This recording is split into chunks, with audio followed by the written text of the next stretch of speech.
Hello everyone, কেমন আছেন আপনারা সবাই? আশা করি সবাই ভালো আছেন আল্লাহর রহমতে। আমিও ভালো আছি। তো বরাবরের মতো আবারও চলে আসলাম নতুন একটি রেসিপি আপনাদের সাথে শেয়ার করার জন্য। আজকের রেসিপি হচ্ছে পাকা কাঁঠালের খোসা দিয়ে মিষ্টি তৈরি করে আপনাদের সাথে শেয়ার করব। প্রিয় বন্ধুরা, আশা করি আজকের ভিডিওটি আপনাদের কাছে অনেক বেশি ভালো লাগবে। তো এখানে আমি একটি কাঁঠাল নিয়ে নিয়েছি। কাঁঠালের খোসাগুলো ভালোভাবে পরিষ্কার করে নিয়েছি বন্ধুরা। আর এই খোসাগুলো এখন ছোট ছোট প্রথমে টুকরো টুকরো করে তারপরে আমি উপরের যে অংশটা, এই যে খোসার, সেটা আমি ভালোভাবে ছুরি দিয়ে উপর থেকে কেটে নিচ্ছি প্রিয় বন্ধুরা। তো আপনারা কখনো কি মিষ্টি খেয়েছেন? এভাবে একদিন হলেও বাসায় ট্রাই করতে পারেন কাঁঠালের খোসার মিষ্টি প্রিয় বন্ধুরা। তো দেখেন, এভাবে আমি সবগুলো কেটে নিব একটা প্লেটে। তো আবারও একটা দেখিয়ে দিচ্ছি, ছোট ছোট টুকরো করে এই পাশ দিয়ে উপর থেকে আমি ছুরি দিয়ে কেটে নিচ্ছি। তো প্রিয় বন্ধুরা, এভাবে সবগুলো কেটে নিলাম। দেখেন, এখন আমি এটা ভালোভাবে পানি দিয়ে পরিষ্কার করে নেব। তো এখানে আমি বড় একটা বেক্সিম বল নিয়ে নিলাম, আর এখানে এই খোসার উপরের যে অংশটা দিয়ে দিলাম, আর এখানে আমি পানি দিয়ে দিলাম। পানি দিয়ে সুন্দরভাবে এটা ধুয়ে নিতে হবে প্রিয় বন্ধুরা। তো আজকে যারা আমার এই ভিডিওটি দেখছেন বন্ধুরা, যদি ভালো লাগে একটি সাবস্ক্রাইব করে আমার পরিবারের বন্ধু হয়ে থাকতে পারেন। পাশে থাকা বেল বাটনটি অন করে দিবেন, নতুন নতুন ভিডিও আপনাদের কাছে চলে যাবে। তো প্রিয় বন্ধুরা, আমার চ্যানেলটি নতুন, সবাই একটু পাশে থেকে আমাকে এগিয়ে নিয়ে যাবেন, এটাই অনুরোধ। তো আমার সুন্দরভাবে কাটা হয়ে পরিষ্কার করা হয়ে গেল বন্ধুরা। আর এখানে আমি একটা কোষ দিয়ে দিলাম কাঁঠালের, তাহলে খেতে কিন্তু আরও একটু বেশি ভালো লাগবে। তো একটা ব্লেন্ডার জার নিয়ে নিলাম, আর এখানে আমি সব কাঁঠালের উপরে অংশগুলো দিয়ে দিলাম। এটা আমি ভালোভাবে পানি দিয়ে পেস্ট করে নিব। তো সুন্দরভাবে এটা আমি পেস্ট করে নিব। দেখেন, আমার ব্লেন্ডার জারে পেস্ট করা হয়ে গেল। এখন আমি সুন্দরভাবে চামচের সাহায্যে দেখিয়ে দিচ্ছি পেস্ট করা কেমন হয়েছে। অনেক সুন্দর হয়েছে। এখন আমি এটা ভালোভাবে জালির একটা বাটিতে নিয়ে নিব প্রিয় বন্ধুরা। নিয়ে একটা ঝাঁঝরির সাহায্যে উপরে যে এর মধ্যে যে আঁশ থাকে, আঁশটা আমি ভালোভাবে বের করে নিব।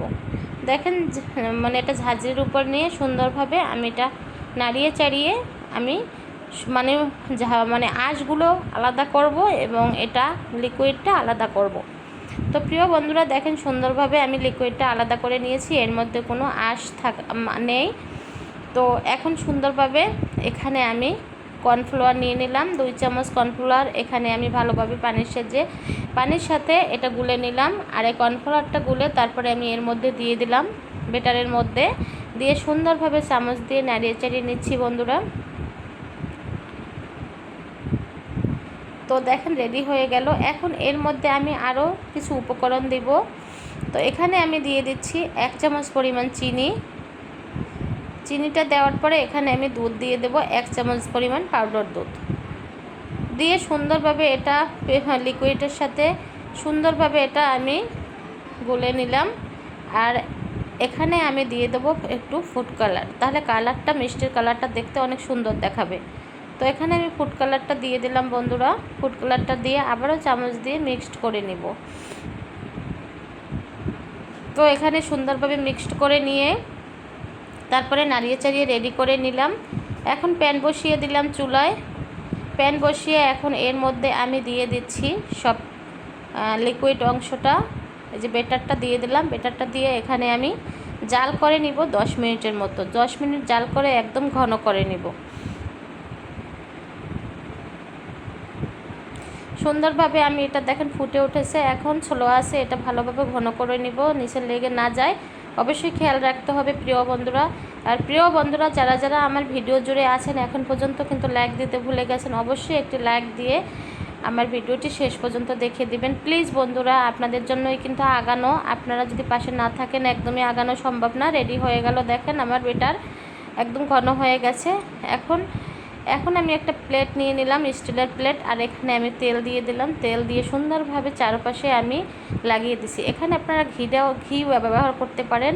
আর এখানে আমি বেটার দিয়ে দিলাম সব দিয়ে আমি এটা ঠান্ডা করে ফ্রিজে রেখে দেবো 1 ঘন্টা। তারপরে ফ্রিজ থেকে বের করে আবারও আপনাদের কাছে চলে আসব। খেতে কিন্তু অনেক দুর্দান্ত স্বাদের হয়েছিল বন্ধুরা। দেখেন কতটা সুন্দর, হাত দিয়ে চেপে চেপে দেখলাম বেশ শক্ত হয়ে গেছে, ফ্রিজে রাখার পরে খুব ভালো লাগলো। তো এখন আমি একটা ছুরির সাহায্যে সুন্দরভাবে আমি পিস পিস করে কেটে নিচ্ছি বন্ধুরা। তো কেটে তারপরে রেডি করে নিব।